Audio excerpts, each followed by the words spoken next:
What do you think like explains the fact that Europe as a whole are less market friendly than Americans?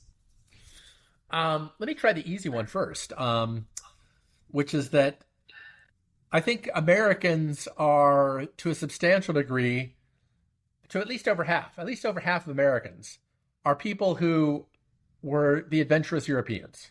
People who were adventurous enough to like get on a boat and risk your life and try out something new. Mm. So they're basically the high openness Europeans, right? That's probably more than half of the American population. So I think Mm. this would show up in more rigorous studies. There was a study that still hasn't been published yet that looked at this for Sweden, um, that found that people with more unusual last names were those who were more likely to leave Sweden. I still haven't seen it published yet, so maybe it's maybe it didn't pan out.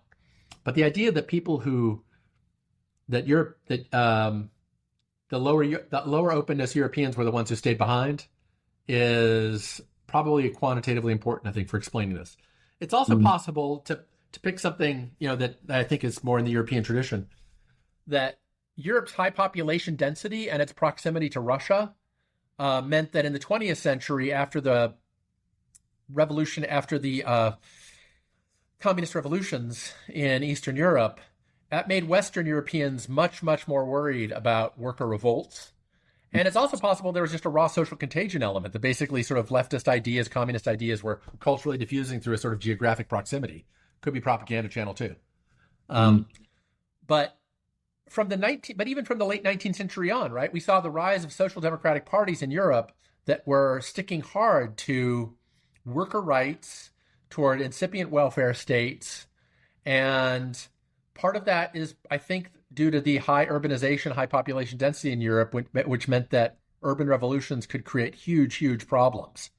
Mm. In the United States, by contrast, big political, outside of, well, for the United States as a whole, our most important economic cities tend to not be our most important political cities, right? New York has always Yeah. been vastly economically more important than Washington, D.C.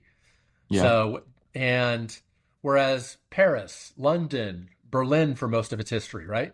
Rome, these are cities where the great economic power is also the great political power. So if you get one, you get both. So it Yeah. made the risk of worker revolution much more politically dangerous in those countries. So this could be a case where a geographic story, both through um, nearby communist revolution and the economic geography of European cities, made strong social democracies a much more likely than in the U.S.